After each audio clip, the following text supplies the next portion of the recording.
Hello दोस्तों, कई बार हम लोगों को अपनी डेली लाइफ में इस प्रकार का सेंटेंस बोलना पड़ता है, जैसे कुछ न कुछ खा लो, कुछ न कुछ पढ़ लो, कुछ न कुछ लिख लो, कुछ न कुछ पी लो, कुछ न कुछ खरीद लो। तो क्या आप लोग जानते हैं कि इस प्रकार के सेंटेंस को इंग्लिश में कैसे बोला जाता है? अगर आप नहीं जानते हैं तो ये वीडियो आपके लिए बहुत ही यूजफुल होने वाली है। तो चलिए वीडियो को स्टार्ट करते हैं। वीडियो स्टार्ट करने से पहले हम लोग स्ट्रक्चर देख लेते हैं कि इस प्रकार के सेंटेंस के लिए हमें कौन से स्ट्रक्चर की आवश्यकता है। तो सबसे पहले आप ध्यान रखिए कि जो भी वर्ब है आपकी वर्ब की फर्स्ट फॉर्म लिखेंगे, फिर उसके बाद लिखेंगे समथिंग, समथिंग आर दी, यहाँ पे द मत पढ़िएगा, दी पढ़िएगा, और दी अदर।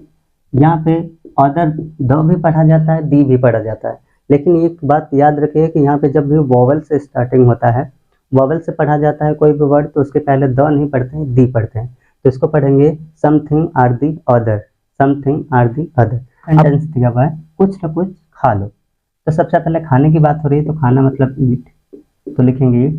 फिर उसके बाद वही चीज आपको लिख देना है something, something or the other. तो क्या लिखेंगे? समथिंग आर दी अदर, कुछ न कुछ खा लो। तो इसका पूरा इंग्लिश बन गया eat something or the other, eat something or the other. दूसरा दिया है कुछ न कुछ पढ़ लो।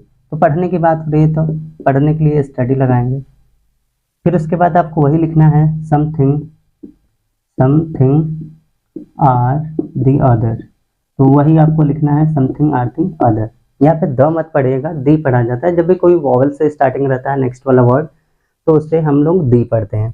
तो कुछ न कुछ पढ़ लो, तो इसका इंग्लिश हो गया study something or the other, study something or the other. अगला दिया है कुछ न कुछ लिख लो।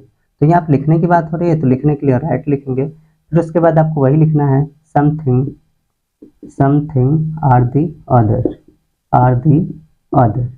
देखिए इसका इंग्लिश कितना आसानी से बन रहा है। कुछ न कुछ लिख लो, write something or the other, write something or the other.